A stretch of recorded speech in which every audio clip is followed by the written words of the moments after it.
Hello everyone, and welcome to the 62nd episode of Analyzing Evil, featuring Dutch Vanderlund from the Red Dead Redemption series. An idealistic outlaw, caught between changing times, Dutch is a charismatic, grandiose, and morally complex character who serves as the driving force behind every facet of the story in Red Dead Redemption.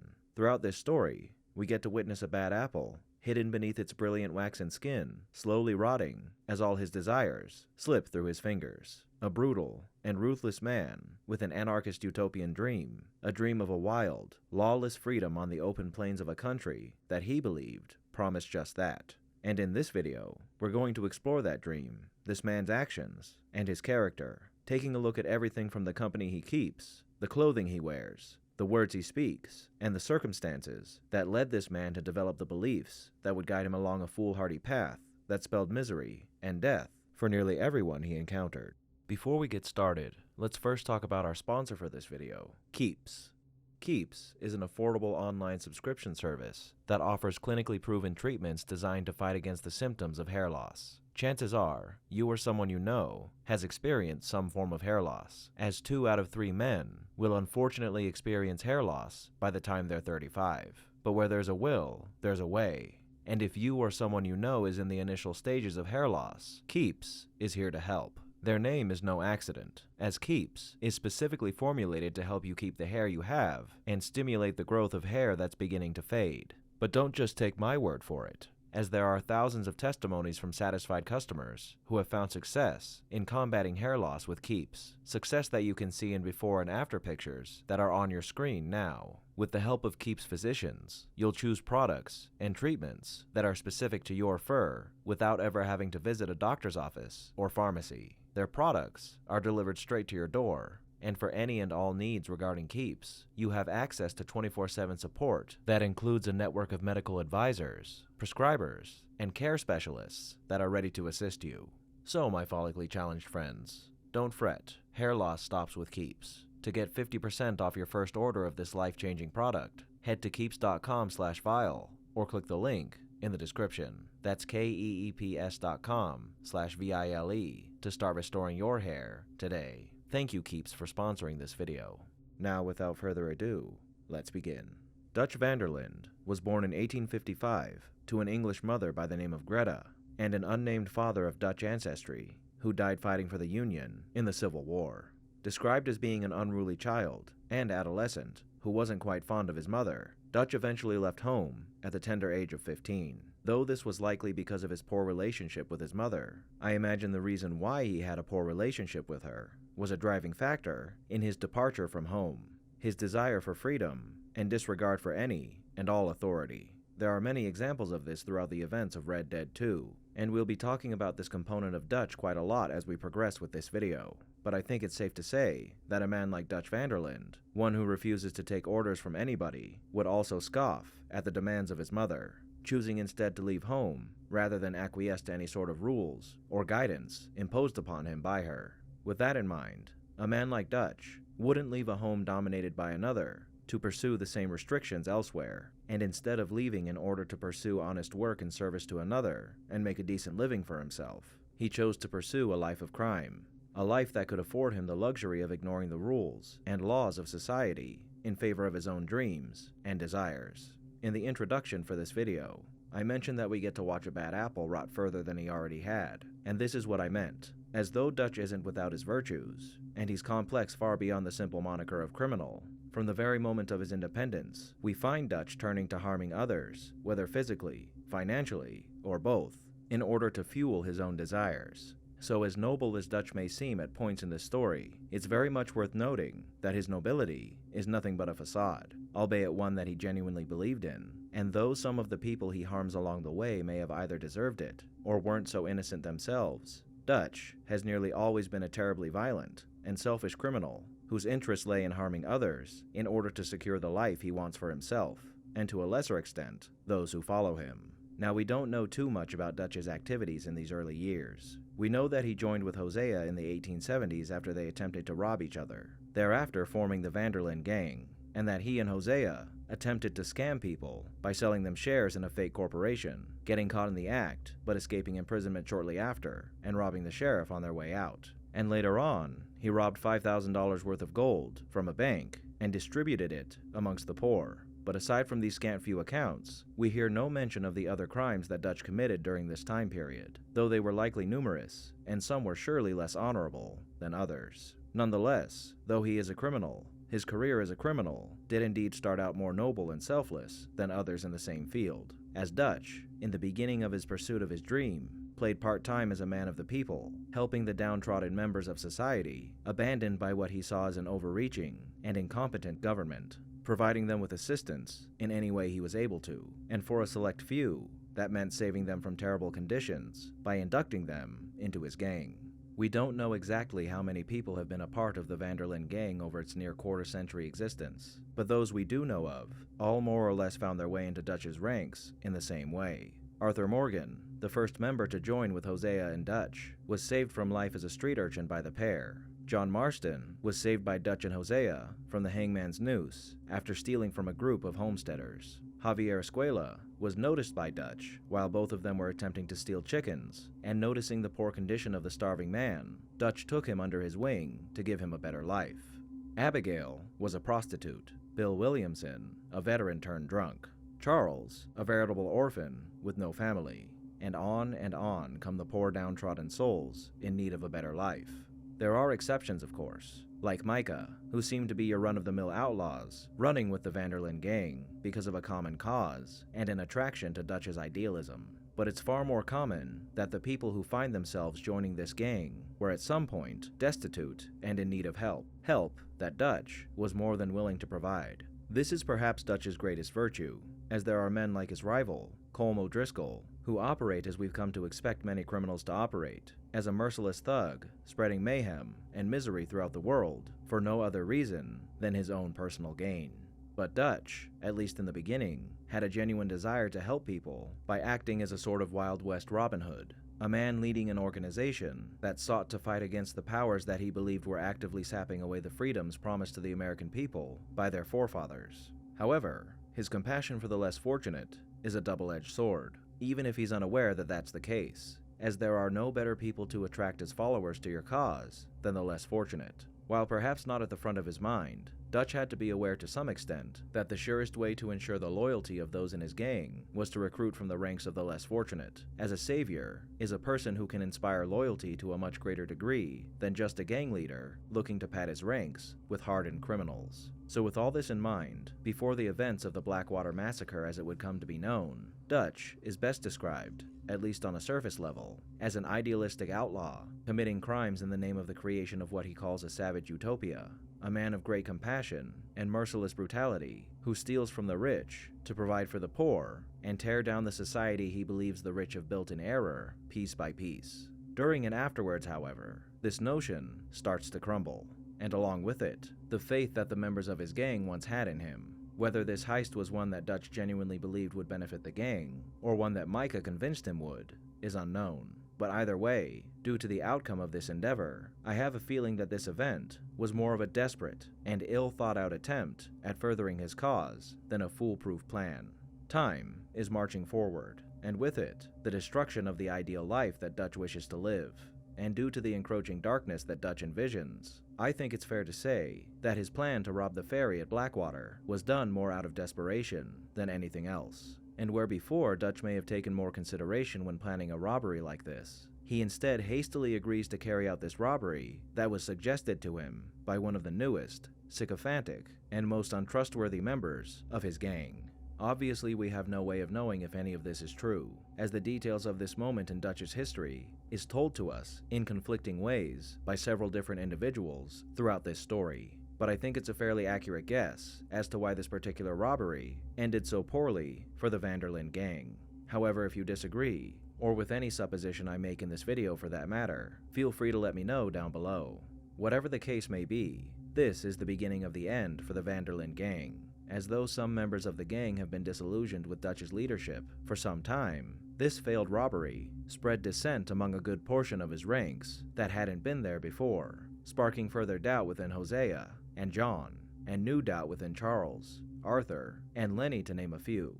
Now at the beginning of Red Dead 2, Dutch still appears to be very much concerned with the well-being of his veritable family members, expressing multiple times his concern for their safety and health, urging them to get warm and hang tight, while he laments the loss of the members that have either passed or been captured due to the events of the last few days, stating that he would have gladly taken their place if he could have. However, this heartfelt display of concern is underscored by his own insecurities, as we see him displaying some paranoia here, because the doubt that I mentioned a moment ago is something that Dutch has picked up on, an awareness of the feelings of these people that causes him to display this paranoia. As here, we see him firmly urging the members of his gang to stay with him, to believe in him, and keep their faith in his cause, revealing his suspicions at their loss of confidence in his leadership, something that will become a large component of Dutch's personality as this story unfolds. This moment reveals something else important about Dutch's personality that's not quite as overbearing as it is later on in this story, but it is still present here, and that's his need for control and unquestioning, blind loyalty. A need that fuels the paranoia that is starting to eat away at his person. We're given vestiges of the person that Dutch Vanderlund is during this introductory portion of the game, but it's when the gang have made it out of the mountains that we get our first good look at who Dutch really is.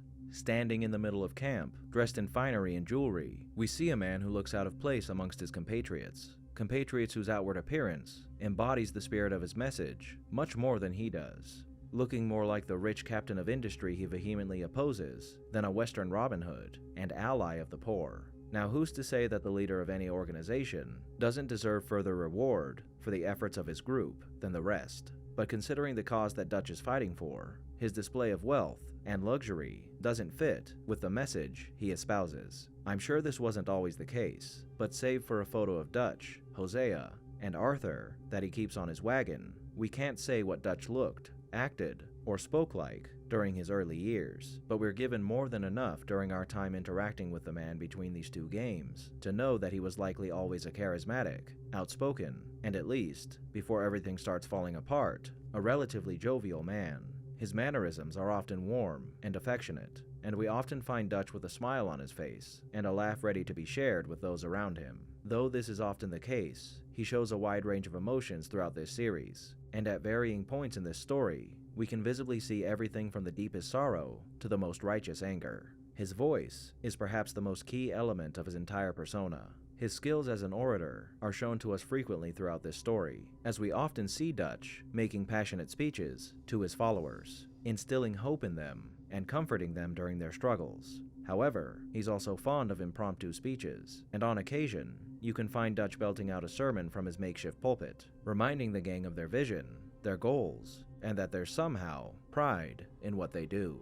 Dutch's voice is deep and warm, and this helps to emphasize the seriousness of the subject he's speaking on, or to add a touch of the genuine to his words when he's both sorrowful or joyful.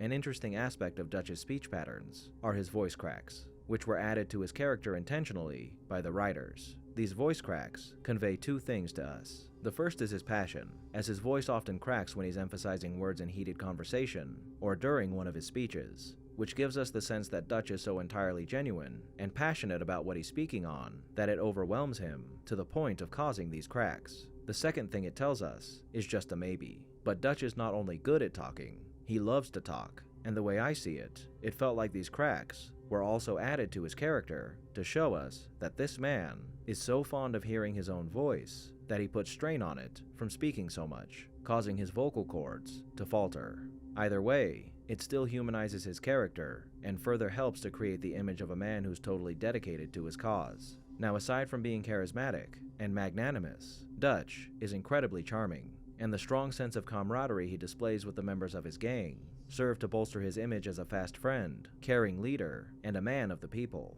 projecting himself as a man whose concerns lie in the well-being of his people and the vision that he has for them, despite what his appearance and actions state to the contrary.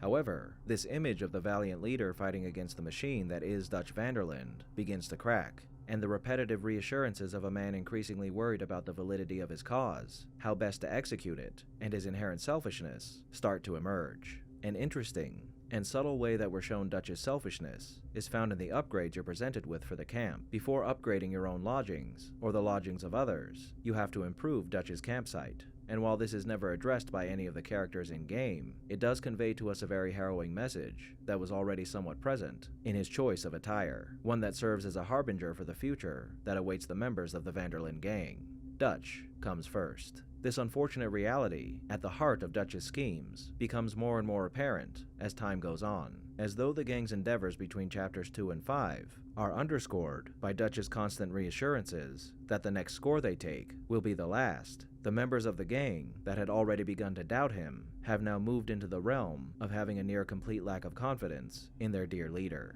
The scuffle in Valentine, the attempted conning of both the Braithwaite and Grey families in Rhodes, the farce with the peace meeting set up by Colm O'Driscoll, and the conflict brewing with Bronte and Saint Denis all show us that Dutch's plans and promises of just one more score, relieving the gang of their burdens, is beginning to show that he may not have a plan at all, and everything that has occurred up to this point has been nothing more than a desperate attempt to cling to a dream that will never be realized. Now, before Lenny, Arthur, and Dutch attempted to rob the trolley station in Saint Denis, Dutch more or less only ordered or engaged in violent or murderous acts when necessary, because as he says, he only shoots people that need shooting in order to further his own plans. More or less is the key here, as there is a person that Dutch murders for seemingly no reason during the Blackwater endeavor. Heidi McCourt, an innocent bystander on the ferry who Dutch shot in the head for seemingly no reason. There's always a reason though, and though we don't know exactly what that reason was, we do know that Micah encouraged Dutch to kill her, but I believe why he chose to actually follow through with this is because of something that lies at the heart of Dutch's dream: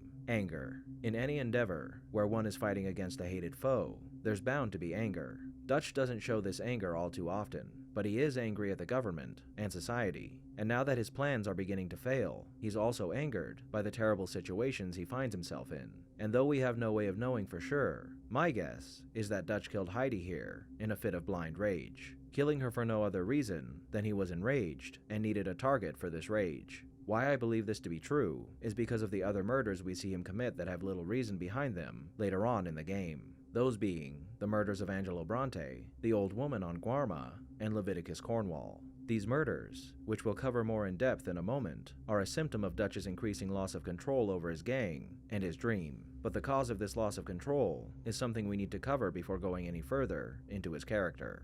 Earlier, I mentioned the trolley station heist, which is a pivotal moment in the story of Dutch Vanderlund, as after this robbery gone wrong is completed, the gradual change in his character that's occurred thus far starts to accelerate rapidly. Now, this event brings with it something that many people claim to be one of the biggest reasons why Dutch changes so rapidly afterward, and that's the injury he sustained to his head when the trolley crashed. There's no doubt that he did injure his head, an injury that likely resulted in a concussion.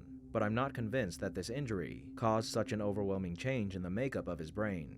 We already know that Dutch was incredibly stressed before this event, as every plot and scheme he had concocted since the Blackwater disaster has failed. And as I covered earlier, he knows that he's beginning to lose some of the faith and loyalty of certain members of his gang. Not to mention, now that he knows he was set up by Angelo Bronte, he's angrier and more stressed than ever before, considering he's now gained for himself yet another problem. Knowing this, I'm sure that the concussion rattled him to a certain degree and harmed his psyche for a time. But one concussion, especially one that occurred without him passing out, shouldn't be enough to permanently alter his mind in such a drastic way. Instead, I think the concussion, compounded with the betrayal of Bronte and the strain he already felt, ignited a fury in Dutch that led him to an unfortunate conclusion: that he was no longer going to simply take lives when necessary to further his own ambitions. Now it's time for the people who had been beating him down for nearly his entire life, the people who stood in the way of everything he dreamed of, pay for what they had put him through.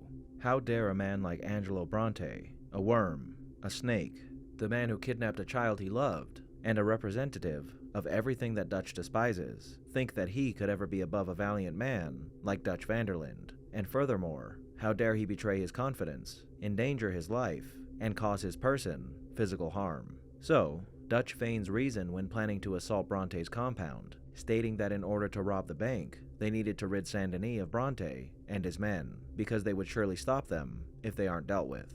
This seems to be a good enough reason to partake in this mission, but as we find out once the gang has captured Bronte, Dutch, in simply disposing of Bronte, in order to give himself the room he needs to pull off robbing the bank successfully. No, he drowns him, all the while berating the man as he fights for his last breath. throwing his body to the alligators once he squeezed the last bit of life out of him. Now, considering that Bronte was also a criminal who was out to see Dutch and his gang killed, it's not exactly tragic that Dutch should kill him in turn, and you can't really fault him for wanting to dispose of someone who was looking to dispose of him. The problem here, though, is the way in which he disposed of him. He explained to Hosea before carrying out this mission that it wasn't about revenge, but this is obviously not the case, and contrary to the usual way that Dutch takes lives, or orders lives to be taken, he brutally murders this man in order to satisfy his own need for revenge. Now, though the trolley station robbery certainly served to hasten the deterioration of everything Dutch had worked for, there's one last event that solidifies the destruction of Dutch Vanderlund and his gang: the death of Hosea. The fact that the robbery of the Saint Denis Bank failed must have been disheartening enough for Dutch, but the death of Hosea, at the hands of Agent Milton, was a devastating blow to him for two reasons. The first is obviously because of the grief that Hosea's death causes him, as this man was with him from the very beginning, his truest brother, greatest friend, and the most faithful companion he had known during his life. But the second reason is far more detrimental to Dutch than the grief he feels over his death, and that's the loss of Hosea's counsel. Hosea acted as a check to Dutch, serving as his most prudent and wise advisor, the only person who was truly capable of making Dutch see reason, as Hosea was the one and only person who could challenge Dutch without suffering his wrath. With Hosea gone, Dutch is now firmly in position as the man calling all the shots, and there's no one around that he'll listen to tell him whether or not these shots he's calling are folly or not. Well, that's not entirely true, as there is one person left that Dutch will listen to, the sycophantic Micah, and the only reason he listens to him is because he's a sycophant, a yes man, who isn't challenging Dutch, but providing him with opportunities and coaxing him into unfavorable situations. Before the robbery, Dutch was already beginning to succumb to his anger, but now that he's lost Hosea and suffered yet another devastating defeat, Dutch has become wilier than ever, and upon suffering yet another bout of misfortune when the ship he's used to escape the authorities wrecks off Guarma, we find a Dutch who has all but abandoned any compassion for anyone outside of his circle.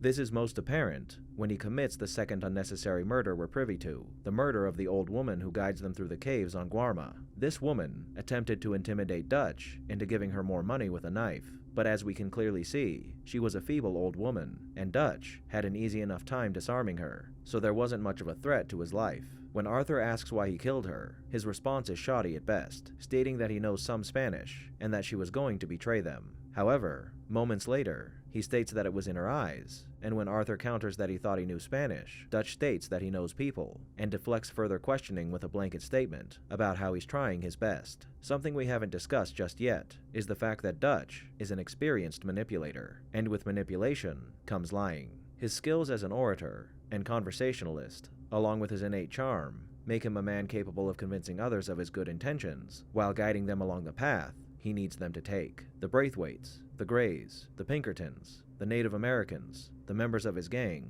and many others fall prey to the constant manipulation of Dutch Vanderlund. Most of these people eventually become aware of his manipulation, and up until this point, only a few members of his gang had begun to suspect that they might have been taken for a ride by Dutch, Arthur included. But this moment, perhaps more than any other, shows Arthur that Dutch is a liar, and before now, he was a good one. But the increasing strain that's been put upon him is now wearing on his capabilities, slowly revealing who Dutch Vanderlund truly is. And who Dutch Vanderlund is revealed to us in abundance upon his return to the United States. Now that he's made it back, Dutch is once again selling the same old tale, that once they obtain that one last big score, they'll have the money they need to start the life they've always dreamed of.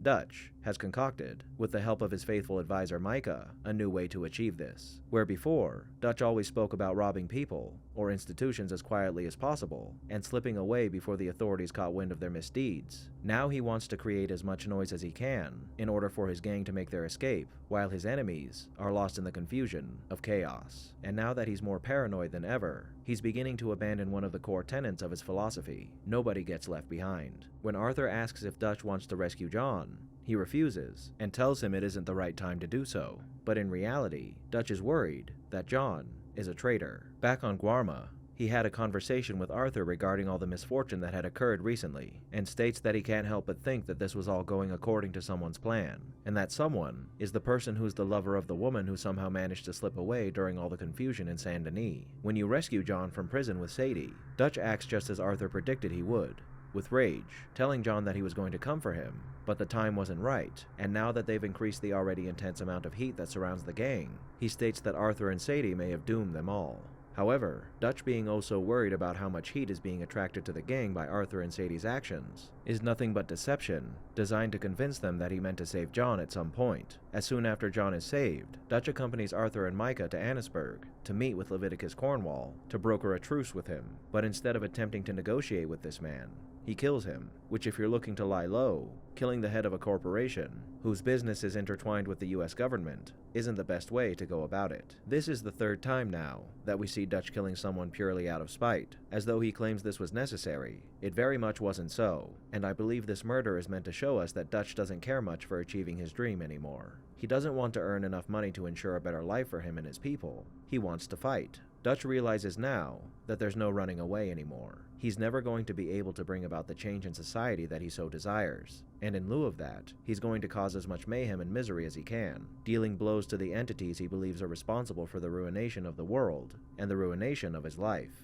So he makes plans to blow up a bridge, and coerces the Native Americans to fight against the army, all for the supposed sake of one last score, that score being a train full of army payroll and valuables. But I think Dutch is fully aware by this point that no matter how much money he has, no matter how far he runs away, there's no escaping all the horrid things he's done in the name of his ideals, and this last score was never meant to be his last score, only another bout of crime that would allow him to keep fighting for as long as he's able to. During these endeavors, we get to see that Dutch has become totally lost in his own self-defeat, anger, and frustration, and that he's all but abandoned anything that he once stood for. He feels as if he's surrounded by traitors, namely Arthur and John, and he becomes angrier than we've ever seen him when Arthur dares to insist that Dutch let John and his family leave. Though it's been prevalent beneath the surface throughout this entire story, this moment solidifies how this gang has never been about a collective of any sort, which wasn't so much of a problem when things were going well. But now that everything he's worked for has fallen apart, Dutch has become little more than a tyrant, a narcissistic,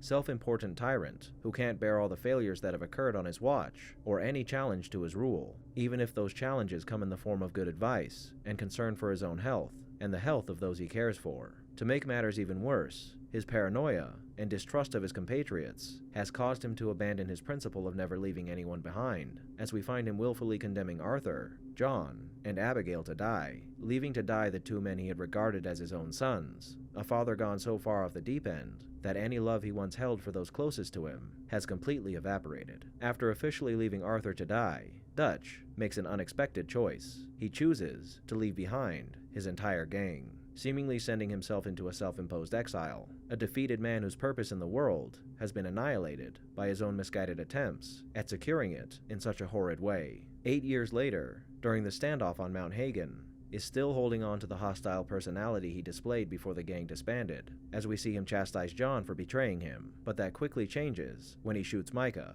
and spares John. It would seem that isolation has given Dutch time to reflect, time to actually sit and think about what exactly went wrong for him, and now he's well aware that the wrong he encountered was in large part caused by the devious and despicable Micah. Before shooting him, he comments that he doesn't have much to say anymore, which is shocking when you consider that he was the man who often had too much to say, showing us that this man has been humbled in his defeat. To show this humility, and perhaps to atone for the wrong he's caused so many others, he chooses to spare John, and leaves without a word. However, this humility wasn't meant to last, and 4 years later, Dutch has returned to his old ways, this time with a new gang, comprised of the same type of people that he had previously rallied to his cause, the downtrodden. Leading a gang that seems to be composed entirely of Native Americans, Dutch has set himself up as a sort of resistance fighter. At least now he looks more the part of an anarchist rebel, shunning the finery that he had once worn in his prime, and choosing to clothe himself in simple attire. He's now fully committed to exacting his revenge against the powers that be by leading a new rebellion, seemingly committing crimes, and causing all this mayhem, just to spite the government he so despises. The few times we encounter Dutch, he does admit that he made a mistake leaving John behind to die, but he immediately segues into berating him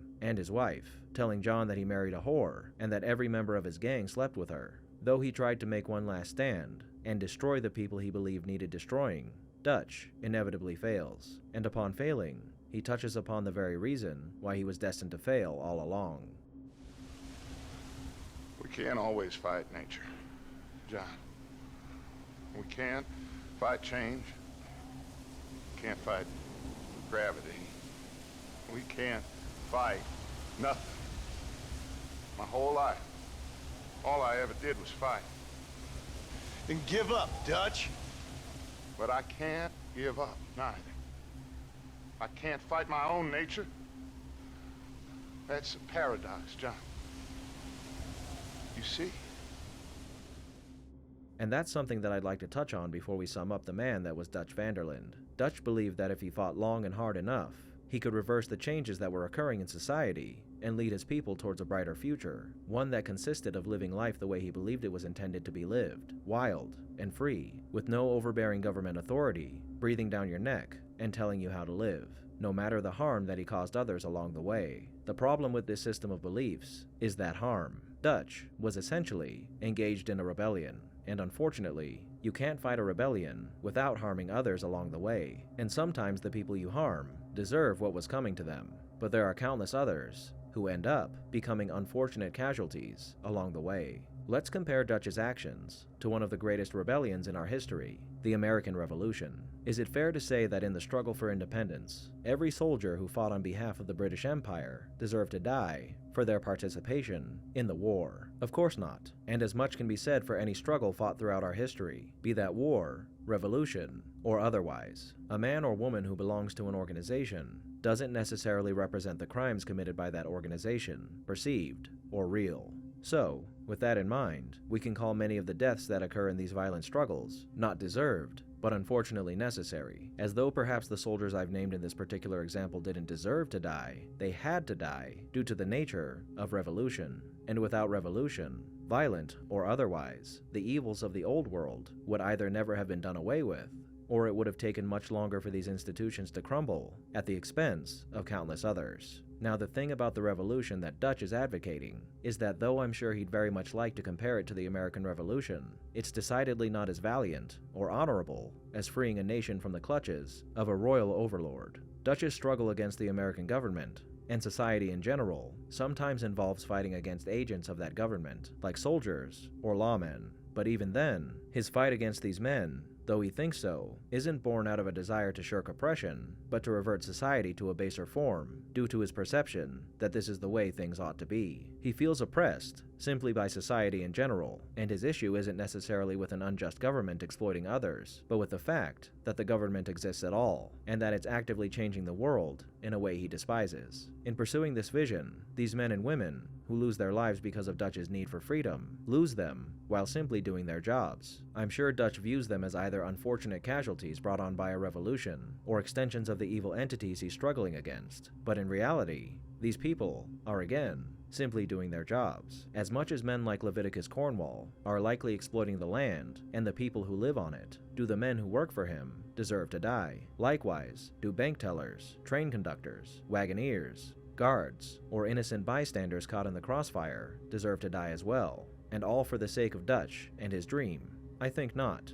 And these completely unnecessary and unwarranted deaths are the terrible byproduct of a man trying to fight something that not a single person who has ever lived can hope to fight. That is, without totally destroying the society we live in. Progress is the immortal foe of Dutch Vanderlund, and it's a foe that he never had any hope of winning a war against. He may have temporarily delayed the inevitable, but that's just it. He was fighting the inevitable. There are few things in this world that are inevitable, but one inevitability that stands high above the others as immovable, at least with our current understanding of the universe and its functions, is that time always moves forward. Time is the great enemy and ally of every living being. With time comes death, disease, hardship, and destruction.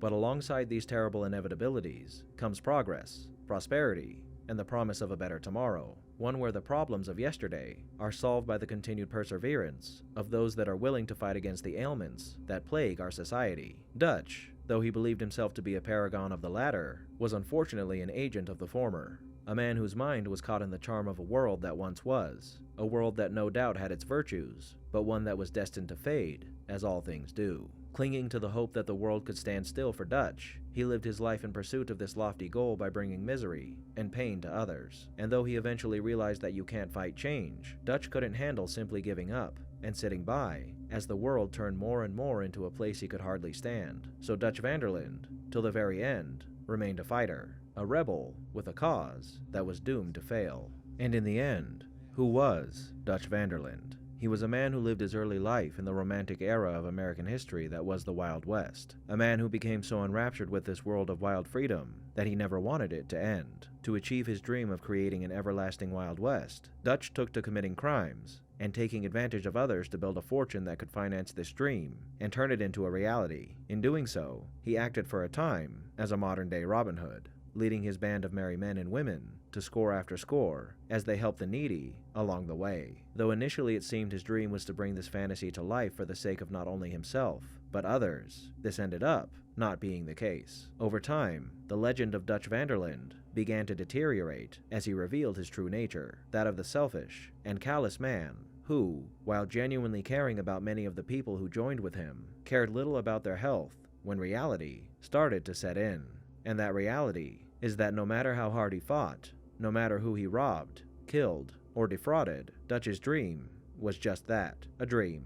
And when he was faced with the pressures of encroaching modernity, Dutch's plans and schemes began to fall apart, and with it, his psyche. Going back on nearly every principle he claimed to represent, Dutch's faults spelled the end of not only his gang, but a number of the lives that had joined with him, ending some and ruining others with his mad desire to live the life he craved. If Dutch really believed in making his dream a reality, why didn't he find a plot of land in some remote area of the country to settle down in?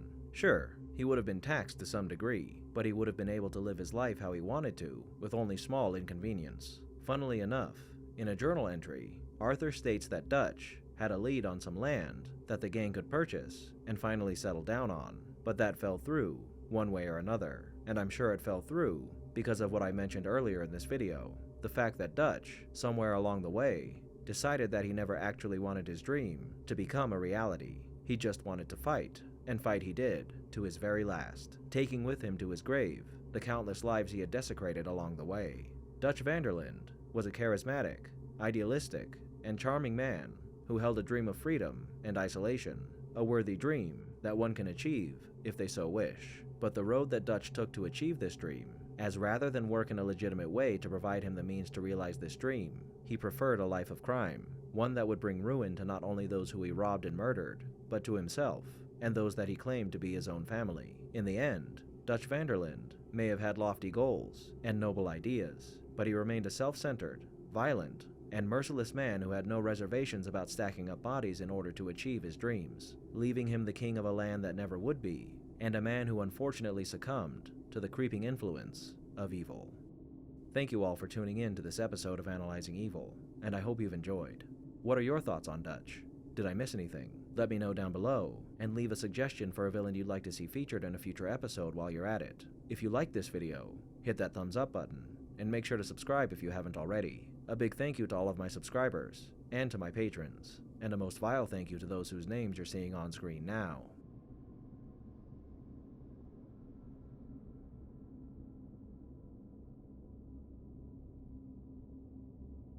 Join the channel's Discord server and Reddit to interact with myself and the community, and follow me on the social media platforms listed below to keep up with the channel. As always, thanks for watching, and I'll be seeing you soon.